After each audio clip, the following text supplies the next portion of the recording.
Welcome back to the podcast. I'm your host, JMILLER. Every week, I chat with fascinating people from all walks of life in order to bring you knowledge, inspiration, and insight. If you enjoy the show, you can support it by subscribing, leaving a review, and sharing it with a friend. This is the JMILLER Podcast.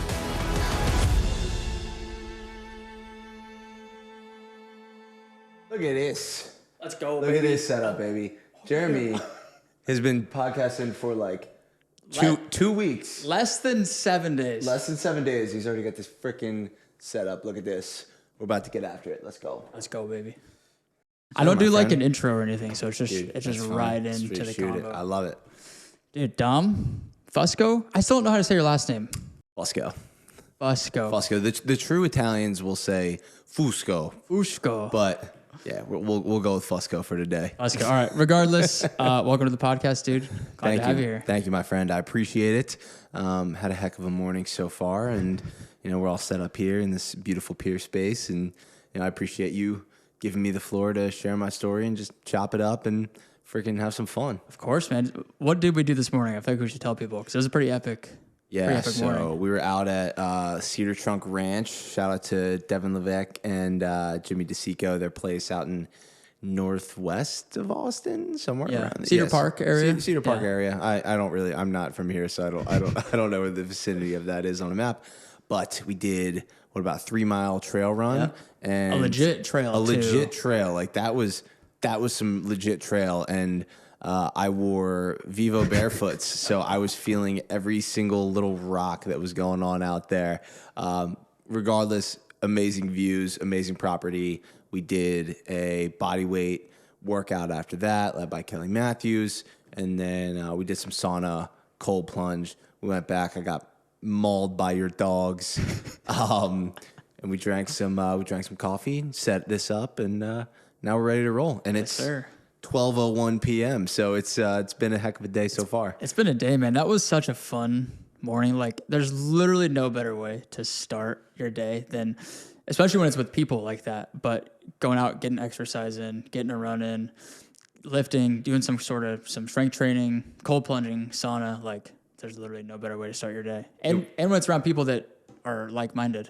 Dude, we talked about that on the way over here. Like, the energy, like, all it takes is like one person to show up with great energy, and the rest of the group is going to feed off of it. But like every single person that was there today just came like ready to rock this morning. Like the energy was insane. Like I'm feeling insanely fired up, and dopamine is for sure just rushing through my brain and my body. So it could be the caffeine. It could be the caffeine also. So, and the cold water. So yeah, there's just a whole lot of dopamine going on right now. But do you cold plunge frequently? So as much as I can, I try to do it. I don't have access to like a cold plunge up in PA or anything like that. So I take a cold shower every day, and I try to once a week. If you see my Instagram, I go and I'll like sit in a river. I've seen that. It's really cold too. It's probably like just above freezing, I would imagine. Yeah, right? I mean, there's been some days where like I got out of there and like I could not feel my hands for like several hours. But yeah, 3 minutes in a cold plunge will do that to you. But yeah, I try to do it as frequently as I can, and at least a cold shower every day. And the water, when it's moving, like in a river, I feel like that makes it way colder too. Dude, the one, I'm like, you can't see it, but underneath the water, I'm like grabbing onto two rocks because the water was just rushing, and otherwise I would have been taken away. I saw you post one, you were talking about like, do this instead of your morning coffee. Yeah. I love that. But then I did one while drinking coffee. Okay. Dude, I mean, there's no better way to start your day than by doing something hard like that, where it's like you have to get into that mindset.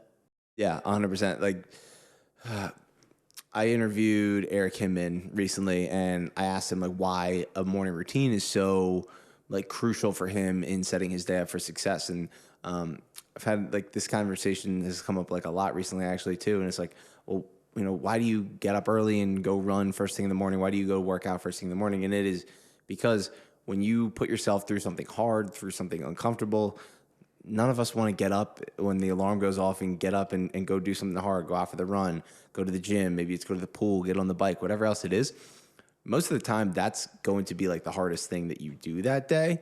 Maybe not, I mean, like there are other things obviously that are going to be hard throughout your day, but when you do something hard physically like that, something challenging, even if it could be getting in a cold plunge or like getting in a cold shower or something, like that's uncomfortable too. Like that's something hard too. But when you do something hard, for me, it's physically, I know for you also, like pretty much like everything else in the day just isn't that difficult, and you're not shaken up by like the maybe petty things that you would otherwise get like, upset about and whatnot. Like I've noticed like on days where I don't work out first thing in the morning, I tend to be like a little bit more irritable. Like these little things bother me, somebody cuts you off in traffic or like, just like the smallest thing, a coworker does something that like might piss you off a little bit. Like when you do that hard thing first thing in the morning, it just sets the rest of your day up for success. For me, a lot of it too is getting a small win every morning too, because like if you start your day off and you immediately have to go, start working or sending emails, and it's just like you said, it makes you more irritable when you don't get that out of the way. And I think we were talking about this the other day, but I feel like we all have this energy that just gets pent up and it just resets while we're sleeping or whatever. And we have to spend 45 minutes, an hour, whatever, just to excrete that energy. I don't know where that comes from, but again, for me, on Sunday mornings, I don't run or usually work out like too intense. And Bree absolutely hates it because like I'm super irritable and I'm just short with her and stuff because I don't get that energy out. Yeah. So I started forcing myself to get up right like first thing in the morning and go cold plunge. Like for just 2 minutes, it takes literally 2 minutes. And that does it because it sends dopamine through your brain and your body and like it gets your adrenaline going. I just think it's so crucial to start your day that way. Yeah. I mean, either that or like sweating in some way, shape or form. It's just like, I wish I had access to a sauna. Like I could just go hit both of them. But something about sweating, doing something hard, getting in the cold water every day, like if you can. And you're right. Like I'm the same way. Like if I don't do that first thing in the morning, it just kind of throws me off for the rest of the day. Yeah. So when I was on your podcast, I don't know how long ago that was, maybe 5-6 months ago. Something like that. One of the first things you asked me was if I run with headphones or not. And I remember, I think at that point you said most of the time you didn't run with headphones, but there are some times where you would. I'm wondering if that's changed at all. So those 5-6 months ago. Yeah, so I can't tell you the last time that I can't remember the last time I wore headphones. Honestly, you came to the dark side. I came to the dark side, but like I've been a no headphone advocate for a very long time. But it was like on like long runs when I'd be out there for like 2+ hours where I would listen to like a podcast or something like that. But now I don't even do that anymore. It just like, it feels like it's cheating, And I feel like when I'm not wearing headphones, I can really like tune into my body. Like every single step that I'm taking, I can tune into my breathing, rather than just like trying to tune out and just like, okay, like how am I going to make this time go by faster? Really just like immerse myself in the experience of running. It's like a spiritual experience too. Like when you're out there, and it's funny on those long runs, those first like it takes like 5 miles for me to really like settle in, and it's like really uncomfortable. But that's why like 5 miles also is like my least favorite distance to run too. It's like I feel like I'm just getting like settled in. But anyway, with not wearing headphones, it allows me to like just digest like all the information and process all the information that I've taken in over the past, day or week or whatever else it is, because we're in a society, we're constantly stimulated at like all hours of the day. It's like, I even catch myself too. It's like, okay, I'm making a cup of coffee. Like I can get a few minutes of a podcast in here, or like, like you can't go to the bathroom without taking your phone and like, scrolling social media, or can't stand in line at the grocery store without, checking a phone or watch or whatever else it is. It's like being out there, like you're forced to just be present. And I think presence is something that I've really struggled with, but it can become such a superpower. Like even today in this experience right now, like at the ranch this morning, like just hanging out with you, like this morning, this afternoon, is like, I feel like I have become more of a present person through running without headphones, just because it challenges me to just immerse myself in the present moment. And like I said, like really just process and digest all of that information and, kind of think, strategize, plan, assess. I don't really like go out on a run with like, okay, like this is what I'm going to think about, or this is what I'm going to, plan or strategize for it. I kind of just let my mind wander, and it's been an amazing feeling. Dude, your mind goes to some very weird places, especially the longer the run is, the longer that you're out there, because like you said, our minds are constantly used to that constant stimulation. And when you don't have that, you take that away. It wants that stimulation, so it just starts thinking of all these things that you probably normally wouldn't ever think about. I think it's definitely a form of meditation. And it's, I don't know, it's the same thing as starting your day off with something hard. It's like going out and being able to be present and kind of set that intention for your day or whatever it might be. It's just so crucial.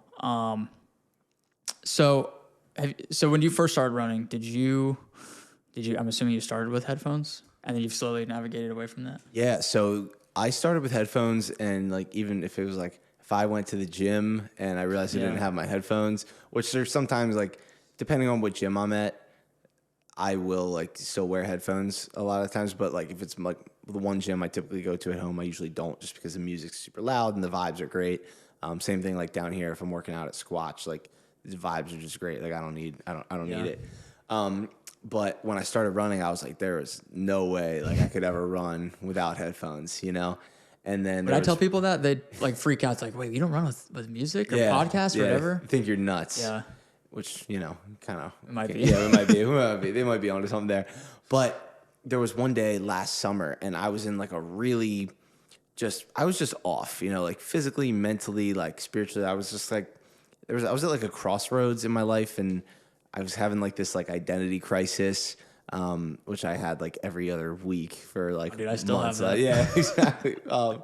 So there was just so much going on in my head, and I like was like sitting there on my computer, and I started like twitching. I literally couldn't do anything, and I was like, screw it. Like I just got up and I went for a run, and I didn't take my phone. I didn't take my headphones. Like I just went out and I just ran, and immediately like a quarter mile into it, I just felt like it was like euphoric. I was like able to just think about the things that were taking up so much like space and real estate in my head, and be like, okay, like this is how I can go about this situation. This thing that's in my head right now doesn't really matter. It's not really that important. Like I've been thinking about this thing and how I'm going to address this. Okay, like here's an easy way that I can go and do that. And it was like all of that. I think I ran for, I don't know. Like I didn't have a watch. I didn't have a phone. I didn't have headphones. I just went out and ran. But it was probably like, 3 miles or something like that. But even when I got back, I just like felt like so like calm and at peace. And I was able to like just continue to go about the rest of my day. And that for me was like, okay, I need to do this more often. So I started every single run under like every single run except for like a long run. I wouldn't use any headphones. But now, even the long runs, 2.5 hours plus out there with no headphones, again, like your mind goes some weird places, but I need that because I'm a person like I'm always trying to like do more, like constantly being stimulated throughout the day. And that's why I love running in the morning too, because it's like, an hour of just solitude where I can just like, again, like think, strategize, plan, like, and really just set my day up for success. Would you consider that a runner's high when you like, I think it's very subjective to each person and what they would consider that runner's high. Because people always ask me and it's very hard to explain because it's not like you're out there like you're doing drugs and you're like, oh, I'm on this high. It's a very hard thing to explain. Is that how you would explain yours? Yeah. People ask me about runner's high all the time, and I really rarely ever find it. Most of the time I'm like, this sucks and I don't want to be doing this. But they're like, I did 18 miles this past weekend, and there are times that there are a couple miles stretches where I'm like, this sucks. Like this is the last thing I want to do. And then there are a couple miles where you're kind of just like, so like you're just flowing, like strides feel good. Like everything's moving, your heart rate's down. Those like, I guess you can consider that runner's high, but like I never am like chasing a runner's high, or I'm like when's this runner's high thing gonna kick in, But there are times where like I'm just ripping like some repeats on a track, and I feel like I'm just like moving and floating, and like it's like awesome, and it's obviously tough, but there's something like that invigorates me about doing it. You know, maybe like the sun is rising, and like the weather is, so like maybe there's a light breeze, birds, like I don't know, like so the environment plays like a huge role in it too. So the runner's high is very elusive, but like the harder you look for it, the more elusive it's going to be.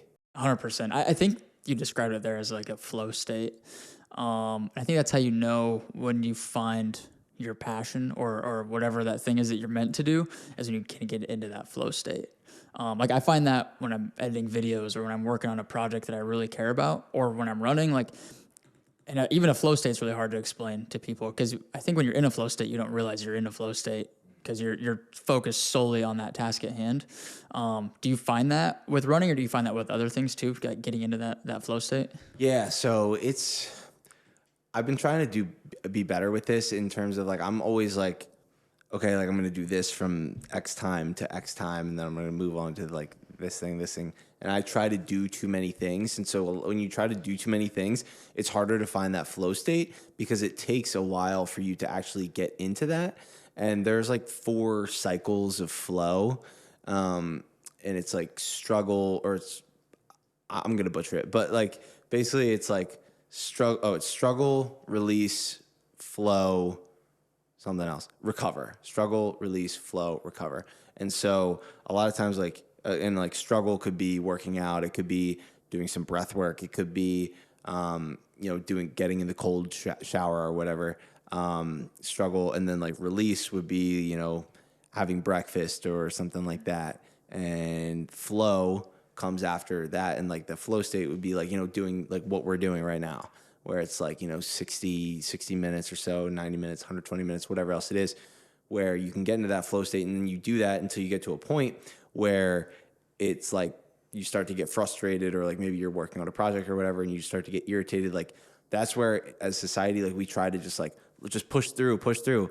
That's like, you're not going to be as productive if you just go like take a break, like take 30 minutes, go for a walk, like do something else that's going to like let your mind like wander a little bit, so that when you come back to it, you're going to be able to get into that flow state again. So there are certainly things I find flow state in. Like I love creating content, editing producing podcasts. Even sometimes like when I'm networking, like I can get into a flow state when I'm networking. Like I'm like, oh, like I found this person that looks so interesting. And then like you go down this like 48 person rabbit hole, but like next thing you realize it's like 2 hours go by, and it's just like you've just sent a bunch of emails or DMs to people, and I'm like, oh, like that's like for me, like that's fun, like that's like flow state. But also like going to the gym and throwing around some weights, like that's flow state as well. Today, like being just around people and just not worrying about like checking my phone or like, oh, I gotta take a video of this or document this, just being like immersed in the moment, because that's a tough thing as content creators too. It's like you want to document and film everything, but then you also want to be present in the moment. So it's a unique dichotomy that like we have to try to balance. But yeah, I think there's definitely various ways where I find flow state. Dude, Bree gets so mad at me when we're out doing something, or like we're on vacation somewhere, and I'm like, I got to get the content first and then I'll enjoy it. And I don't know if there's a right way to go about it, but sometimes she's like, just enjoy it and then get all your content, take your photos and videos. But for me, like I've always gotten just so excited. There's something about going to a new place or being with new people, or I think again, it just comes down to energy, where I get so excited. I'm like, oh, I want to document this and film this. Do you get the same way? Like, or when you're in a situation like that, do you have like a pre-thought out method of, okay, I'm going to enjoy it, be present for a little bit and then document it? Or how do you go about that? Yeah, so I've kind of just leaned into like, this is what I enjoy doing, and I don't really care what anybody else is gonna say. Granted, like I don't have a girlfriend. I don't have anybody who's just like telling me, giving their 2 cents on it. But yeah, I mean, for me, I'm always like document first, and then like, okay, I have it now. I can like chill and relax. I'm the same way. Because if I'm like, okay, I'll film it after. Then it's like, okay, like when do I do this? When do I pull the phone out and whatnot? So for me, I'm always just like, oh, like that's cool. I'm just going to take a video of that, or I'm going to take a picture of that. And I think, the people that I'm around, they kind of see that, like, that's just like who I am. That's like what I enjoy doing. I love like sharing and documenting like experiences. And it's all like out of like, I just want to, all like everything that I do is like, I just want to show people like what's possible in life. Cause this is like kind of going off script, like off the rails a little bit here, but like I haven't always, that's what we're doing. I haven't always been this person. I haven't always been like a creator. I haven't always been this like outgoing, this extroverted, this person who like, just decides like to go spend 2 weeks in Austin, Texas and, not having like any real plan, but just like going down here and just figuring it out and just finding a way. Like I haven't always been this person. And now but I think people see that like, that's just like what I do and that's what I enjoy and that's what lights me up. So like, if I want to film, like I'm going to film and I don't really care. And if I don't, then I don't, cause there's plenty of other times where like, I don't film what I'm doing. Like I don't film every run that I go, like something from every run that I go on. 90% of the time, I don't even bring my phone with me. I leave it at home. And then even when I go to the gym, I'm like, I don't feel like taking my phone out today. Like I'm just going to go in there and throw some weight around. And like that for me is just like a release, So yeah, I don't think there's any right or wrong way to do it. And I think it's constantly just like figuring it out. And, that's really all it is.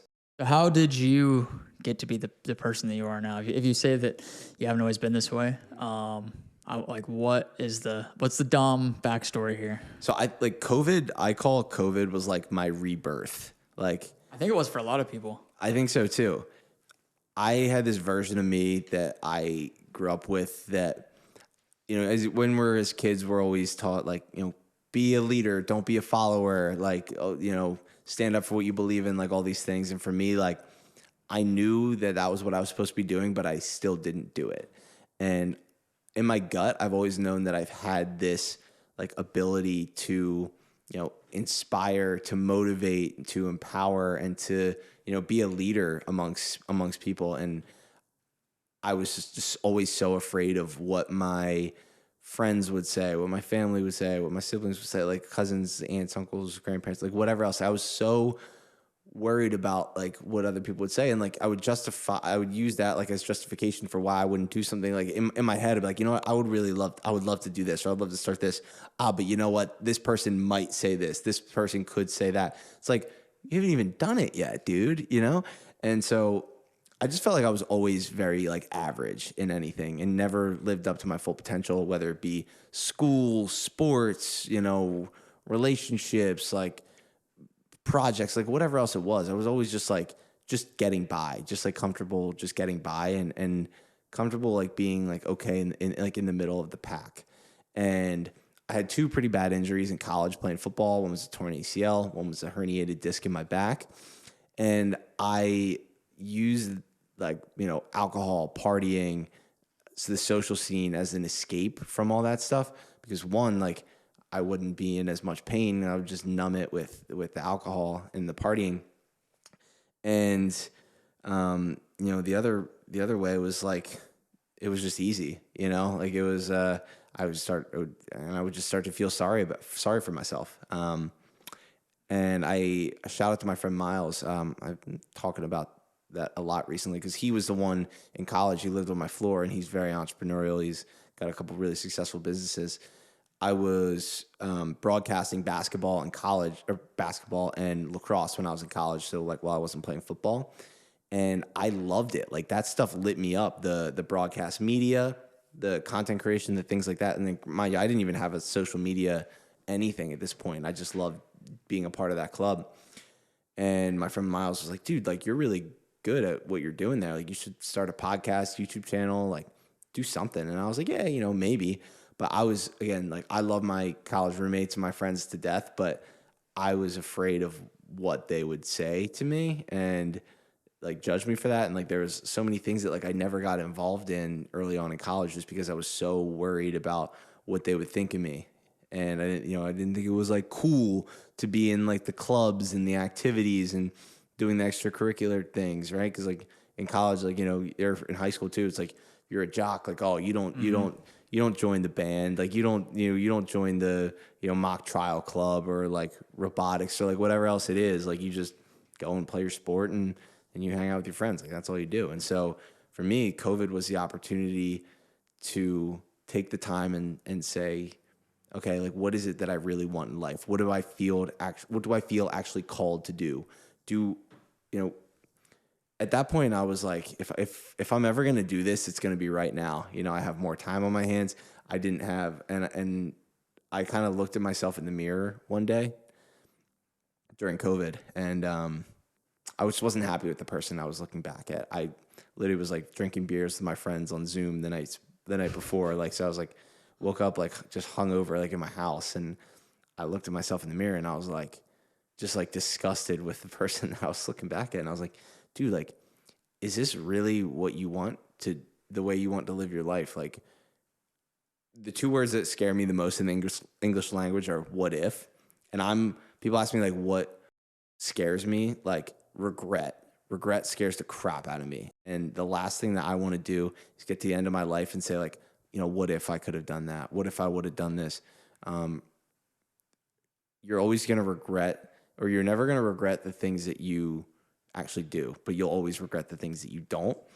And so I was just like, at that point, I was like, okay, like, I'm going to start a podcast. I don't know what this is going to look like. I didn't have a mic. I didn't have a camera. I didn't have anything. I went and I just recorded it on my laptop with the speakers in my closet. Like, it was hilarious. It's hilarious to think about, but I just got started, you know, and every single like amazing thing, all the experiences, opportunities like this right here would have never happened if I didn't decide to get out of my comfort zone then.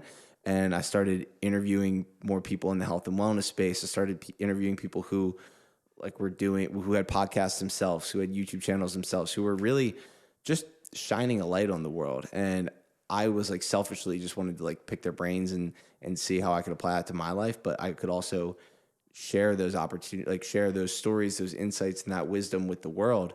So I saw it as this like, you know, perfect opportunity, and it was really scary, and it's still uncomfortable at times for sure. But that was like, once I started doing that, I met people like Matt Choi, like early on in the podcast, and I just went down this health and wellness rabbit hole, and I just like committed my life to, you know, trying to be like the healthiest person that I could be. And by doing that, like, I became a much happier person, more enjoyable person to be around, a more present person, a better leader, a better friend. And I saw what like health and wellness did for me, and I wanted to give that back to other people. And I now have really, my podcast is very health and wellness focused, but, you know, health, fitness, but like also mindset, nutrition, like all these things, and just helping other people live a better life. And I really see like that old version of me died during that time, and the next chapter of my life started then. That's powerful, dude. Do you think that well, you said a lot there, so I'm gonna unpack a lot of it. But I think that, you know, you mentioned that old version of you died. I would imagine that it's still somewhere inside of you. At least that's how I take it, because like, I think inherently I'm a very lazy, like, I don't want to go run. I don't want to eat good. I want to just lay on the couch and watch Netflix and eat Doritos or whatever. But every day I have to like show up and fight that out of me and conquer that. I mean, it's like Joe Rogan that says like, conquer your inner bitch. Like, I definitely have that inner bitch. And like, I think everybody does. They have that inner demon or whatever it might be that they have to fight off every single day. And I feel like so many people are just waiting for the perfect time to start doing whatever it is. And it sounds like you suffer from that too, of the probably more so paralysis by analysis type of thing, where you knew you wanted to go do these things. You had these ideas and all these ambitions that you wanted to do, but you were just waiting for the perfect time or for somebody to tell you that it was okay to go do it. And I definitely dealt with that too, until recently, really. And I think so many people kind of find themselves stuck in that same situation where they want to go do this big thing, but they're afraid of what their friends from high school might say, or what their parents might say, or their friends or siblings, whatever it might be. But I think one of the biggest things that I've come to learn recently is you just have to one, say fuck it to all that and just do what you want to do. And second is you just have to start. Like you mentioned your podcast, you didn't have any of this stuff. You said you didn't have a microphone or whatever. You're just in your closet.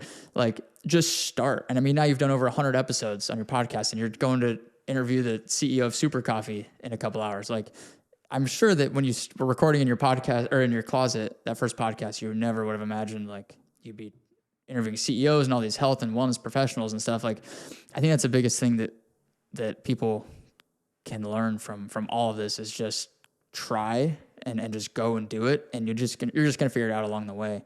And doesn't matter if it's leaving a 9-to-5 job or starting a business or starting a new hobby, whatever it is, you just have to just go do that first one, get the first one out of the way, and then just stay consistent with it.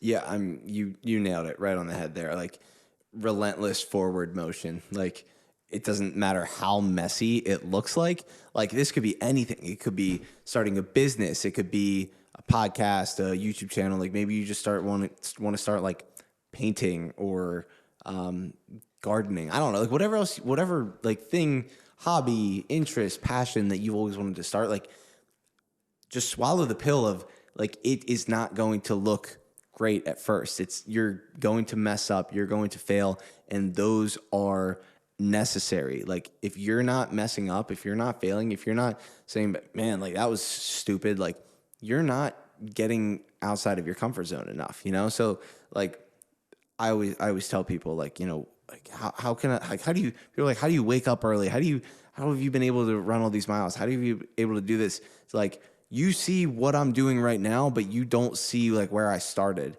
and like all the process and the journey along the way. And comparison's the thief of joy. It's like, it's a cliche quote, but it's so true just because, again, like you said, analysis paralysis. We can get so caught up in like all the things that could happen or like could go wrong or whatever else. Like we can talk ourselves out of just about damn near anything. We just got to get started, and everything else the bricks will just start to lay in front of you. One of my favorite quotes is from Jordan Peterson, and he says, compare yourself to who you were yesterday, not to who somebody else is today. Because when you start comparing yourself to others, everybody seems like an overnight success. Like people see you, oh, Dom's got like tens of thousands of followers on Instagram and YouTube and all this stuff. Like I think you just stumbled upon that out of nowhere one day. But like you said, they don't see the reps you put in and all the failures that you probably had along the way and all the insecurities and all the bullshit that you have to deal with to get to that point. But you just have to continuously remind yourself, okay, look at where you were a few months ago or a few years ago and where you are today. And 99% of the time, you're going to be way further ahead than you used to be. Yeah, that's very, very, very true. And Matt's, a friend of ours, and he's been a mentor and friend for me for the past couple of years. And, I'm not saying that you should like try to be like that person, because I don't think we should like idolize or like put anybody on a pedestal just because like, I don't know for you, but like every time like I meet somebody who like, I've like look up to or like, oh wow, like that's that person. Like they're just a human being, at the end of the day. So like we shouldn't put anybody on top of pedestals or anything like that, but like watch, observe, and learn from the people that you look up to. And you're ultimately going to be like, I think how would X person handle this situation? Or like when I'm thinking, it's like, what would this person do? Or what would that person do? Like if they're in this scenario, and then I'm like, they would get after it. Like, they would get the work done, or they would do this. And so like having those people that you like look up to, not necessarily like idolize, but yeah, just having those people that you look up to and learn from and continue to just watch them and observe them and just apply those same tactics to your own life. Let's just go back to your very first marathon. What made you want to sign up for that? And what was that whole experience like?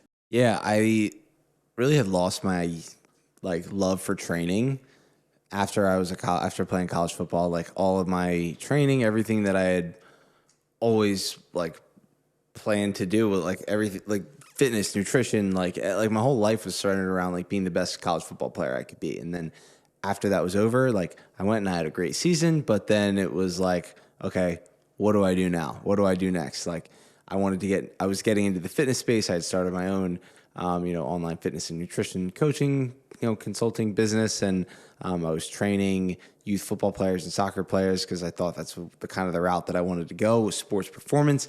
And I quickly realized, like, okay, this is more like babysitting rather than actually training. So I was more interested in the general population and helping those people. So, but I didn't know what kind of content I wanted to create. Like, there's, as you know, like the industry is so saturated. There's so many people kind of doing the same thing. It's like, how do you separate yourself? And for me, it was like less about like the content at that point, but like it was just like, okay, I needed something to train for. I needed a new challenge. I needed something that was like uncomfortable. So I was like, all right, I see all these people running now. Like, maybe I'll just start doing that.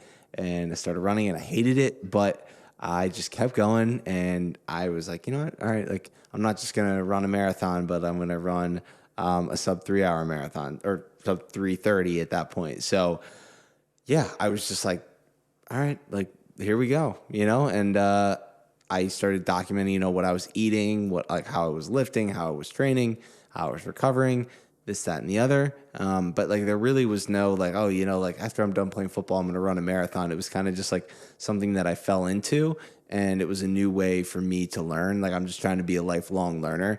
And it was like still is very humbling. Like, just, I knew like anything and everything about like training for football, and now like going back to like starting fresh and starting new with running, and just being a student of the game again almost was exciting for me. Tell me about Upspace, what it is, what your role is within Upspace, and kind of what the mission and the goal of Upspace is. So the mission and the goal of Upspace is to unite, inspire, and empower the world through wellness. And we have been fed lies by big pharma and big food for years and years and years. There was all this misinformation, like back in the 70s, where like, oh, like, fats are bad for you, and like all this great, crazy stuff. And we really see that there's a health revolution going on, and we want to be the fuel for that health and wellness revolution. There are incredible creators like yourself who are out there who are educating, inspiring, and empowering other people to push beyond like what they believed was possible, and physically, mentally, like everything. And so Upspace, we want to be that all-in-one hub for all things wellness, where people go, like, if they need a community to join, if they need accountability partners, if they need workouts, if they want to run their first marathon, if they want to start doing CrossFit, if they want to start doing yoga, they want to do their first triathlon, whatever else it may be, you can go on and you can find that community. You can find those programs. You can find that coach that's going to lead you and help you do that. And the reason I was so drawn to it was because of that mission to take down big pharma, take down big food, and to really help just empower the lives of millions and millions and millions and millions of people. Because when I was at my lowest in my life, it was because I wasn't taking care of my health and fitness. I wasn't prioritizing my health and wellness. And once I started to do that, it poured into all these other buckets, into all these other areas of my life where I felt, more energized, more optimistic, and just eager to give other people that same feeling that I had. And so, at high level, for creators like you or me or, anybody else, you can go on there and you can build, grow, scale your community. And then also it gives you a way to, get yourself some time back. Because as you know, like, one-on-one coaching is amazing. We're able to help so many people, but you can only take on so many one-on-one clients. So it's like, we want to give the consumers, like, they're getting a one-on-one experience. They're being a part of this community, but they don't have to go super far to find it, and they don't have to pay a ton of money in order to get that. So for the creators, it's a great way to help grow your impact. And for the health and wellness consumer, it's a place for you to find that community and empower yourself to become the happiest, healthiest version of yourself. That's powerful. It seems honestly like a win-win-win. Like, the creators winning because they're they're getting the resources to help build up their audience and their community, and then the consumers winning because they're getting all this super valuable stuff for a very low price point. Obviously, Upspace is winning because you guys are the ones mediating all this and bringing it all together. But that is it seems like a very daunting task to take down something like big pharma, where they're so closely linked with the government and the schools and everything that's all sort of interconnected, especially when it's backed by just probably trillions of dollars. So how do you guys think you can do that? Because I feel like if you tell most people, yeah, we're going to take out big pharma, they're like, no, you're fucking crazy. There's no way you're going to be able to do that. So what is your guys' approach to that? I mean, is it just using, like, leveraging all these creators and letting the individual, do it within their networks, or how, like, what's your guys' approach?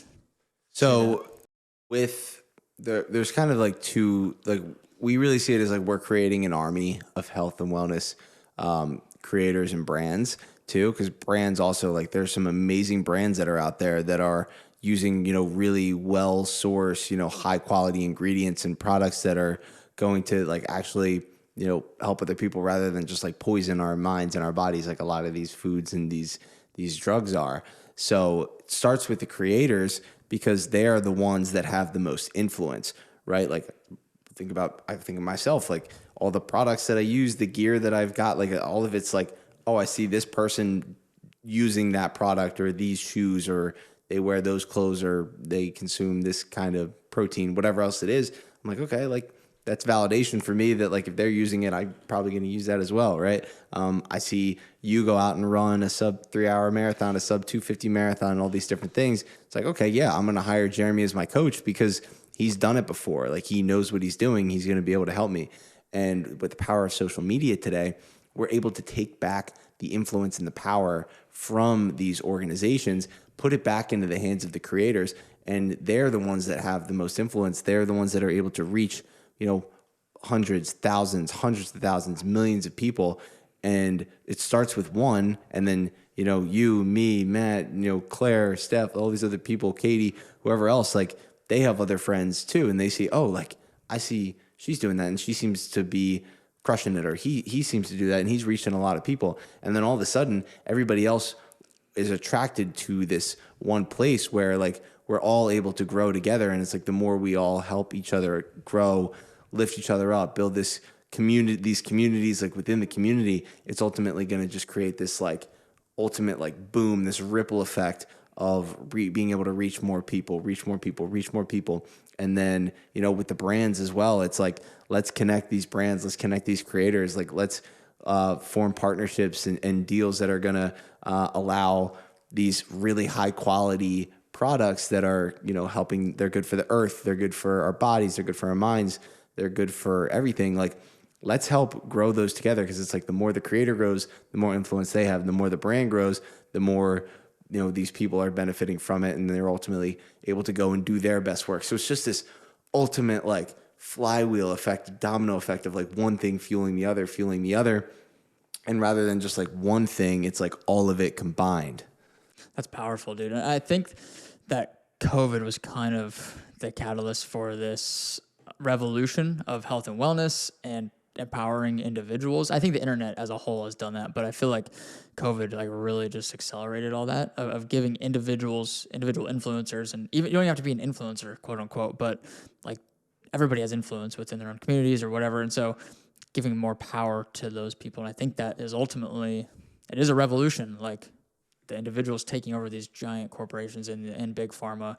So I love that there's this, like, grand vision for Upspace. Instead of just creating this platform for people to come on and get workouts and stuff, there's so much more to it than that. It's, this massive vision of, okay, we're actually going to change the whole way that people look at health and wellness. What is your role within Upspace? Like, what's your day-to-day kind of look like? So my day-to-day looks a little bit different every single day. We have 5 co-founders right now. Myself, excuse me, I moved from the transition from, like, head of growth was my title. Came on, and now I'm not a technical co-founder. I am a co-founder. We have technical co-founders. I'm certainly not one of them. If I was a technical co-founder, we'd be in trouble. But I handle most of the partnerships, social media, marketing, all of those, like, that whole side of it. And then we have a couple other co-founders. Like I said, Chris handles operations. Sean handles fundraising and vision and all that. And we have 2 technical co-founders who are building the platform. And we have a graphic designer as well.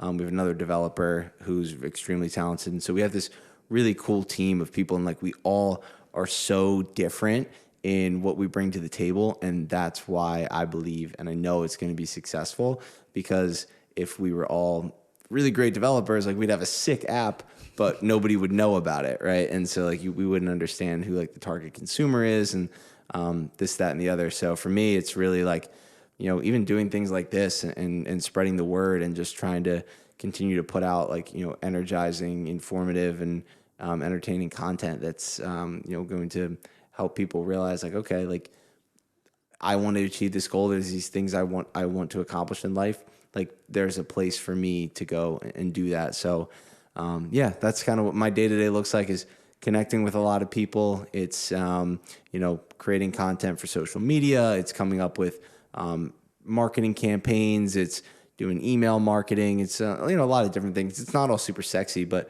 none of it ever is.